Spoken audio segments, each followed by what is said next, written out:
Yes, Mr. Kimani. My Lord, the Chief Justice, my Lady, the Deputy Chief Justice, judges of the Supreme Court, I have no doubt that when the petitioners rise to respond to our submissions, one of the things they will give prominence of place is trying to rebut what my learned friend, Mr. Ahmed Nasir Abdullahi, has addressed you on, which is who can come before this court. They will be telling you, and I can bet my last penny, that he has not taken into account what Article 140 says, that any person can come here. And they will also be telling you that he has not taken into account that Articles 22 and 258 allow a person to come here on behalf of others. That is a vehicle that's commonly referred to as public interest litigation. Let's give them the benefit of doubt. Let us look at them as being here for the benefit of the public. And then let us interrogate their petition in these circumstances or in the light of this and decide whether it is one that should be allowed.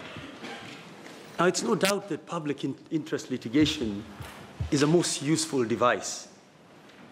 It's been deployed to great effect to promote and protect human rights, to promote and protect democratic constitutionalism. And I have no doubt in my mind that an election petition is the foremost type of public interest litigation. If I could put it differently, it is one of the purest forms of public interest litigation because you are dealing with the election of a president. Article 1 tells us that sovereign power belongs to the people.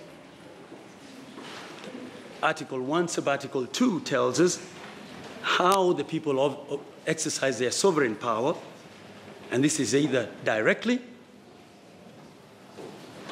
or through the representatives, and the president is chief amongst them. And the people also delegate their sovereign power to the national executive.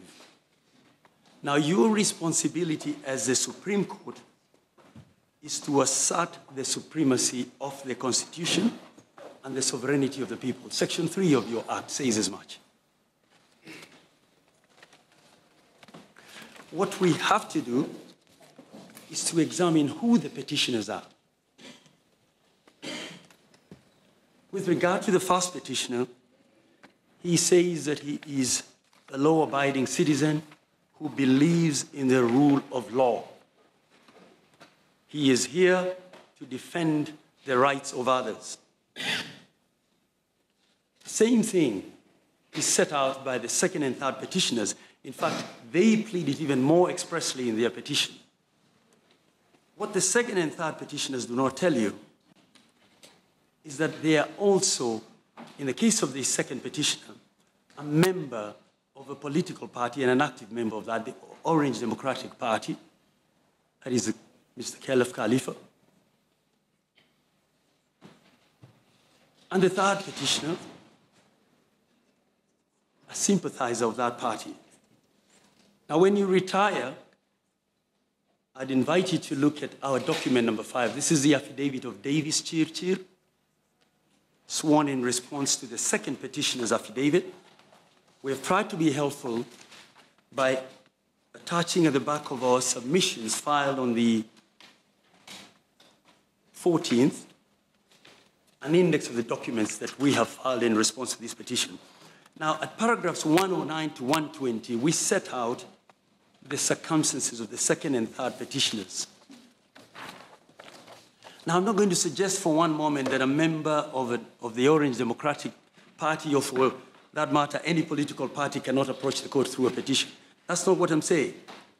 I am simply saying that persons must be bold enough to say, I am here representing certain political interests.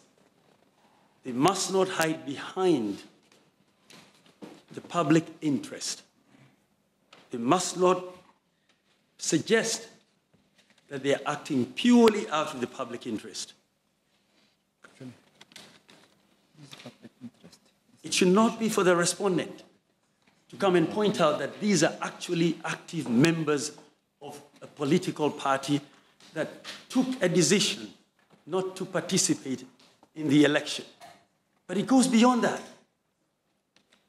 They started by saying, no reforms, no elections, and ended up saying, October, no elections. What does that mean? It may sound innocuous, but what does it actually mean? It means that they are defying an order of this court, given on the 1st of September.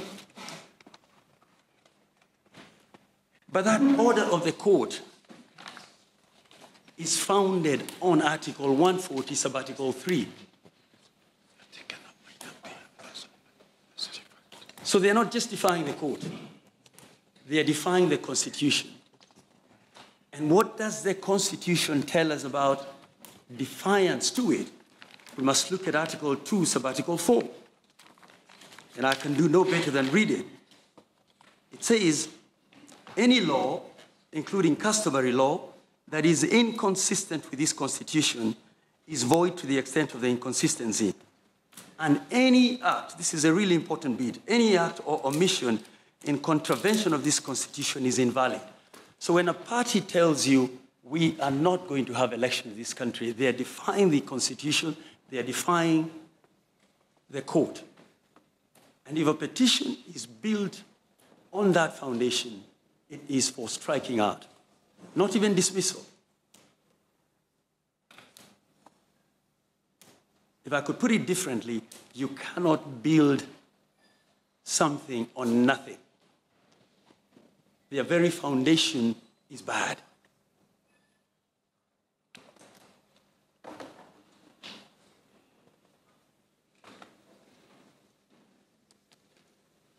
The High Court has led the charge in trying to rein in the excesses of public interest litigation. And when you retire, I'd invite you to look at the first two cases in our digest. That's a case of Okia Omtata versus the IEBC, where Justice Aburile chastised Mr. Omtata by telling him, you should have just come out and said you are called. You are not Mr. Omtata for purposes of this case. No shame in that. In the case of Brian Asin and two others, Mr. Justice Mativo again warned against the dangers of the misuse of the vehicle of public litigation. He said, we must guard against turning this into political interest litigation. I invite you to look at these petitions, or this petition as consolidated, as being no more than political interest litigation. Before I sit down, I'd like to invite you to go along with the Supreme Court of India, which has led the charge in trying to rein in this horse that can sometimes get unruly. You will find the third case in our digest, the case of Ashok Kumar Pandey. And I'll crave your indulgence and read a few extracts from that decision because I think it's of critical importance to us, putting things in perspective. On page 6 of the decision, this is what Mr. Justice Khalid had to say. Public interest litigation has now come to stay. But one is led to think that it poses a threat to courts and public alike. Such cases are now filed without any rhyme or reason. It is therefore necessary to lay down clear guidelines and to outline the correct parameters for entertainment of such petitions. It's time for you to tell people who want to approach this court in the guise of public interest litigation, they should come out and say, this is my interest. We declared October no elections. We want you to uphold that. Do not come and tell us here that we are here to litigate Article 38 rights, Article 138 rights. That's not what it's about. We're here to drive a political agenda. The Supreme Court of India went on to express itself as follows. Page 4. Public interest litigation is a weapon which has to be used with great care and circumspection. And the judiciary has to be extremely careful to see that behind the beautiful veil of public interest, an ugly private malice, vested interest, and or publicity seeking is not lacking. It is to be used as an effective weapon in the armory of law for delivering social justice to citizens. And finally,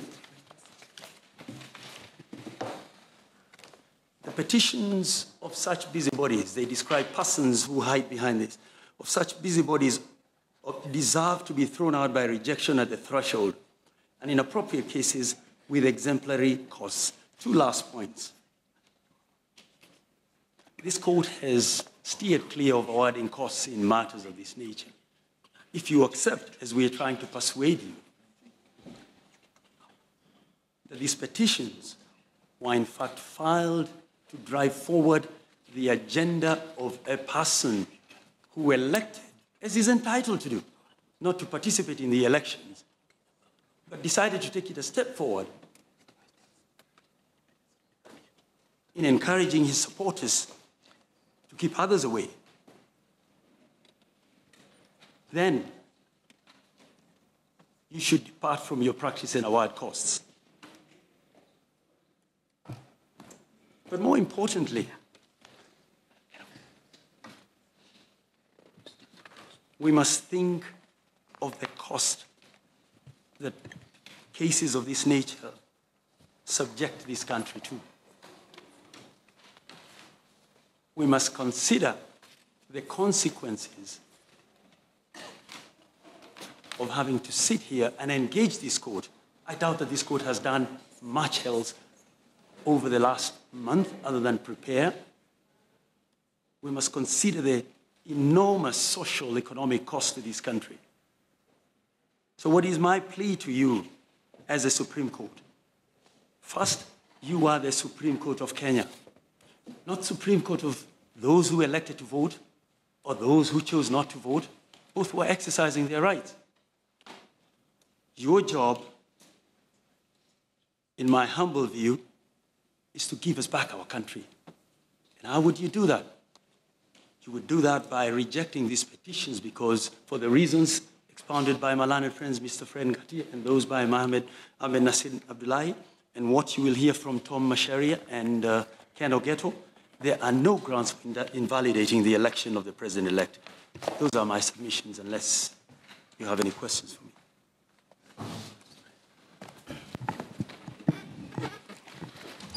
Thank you.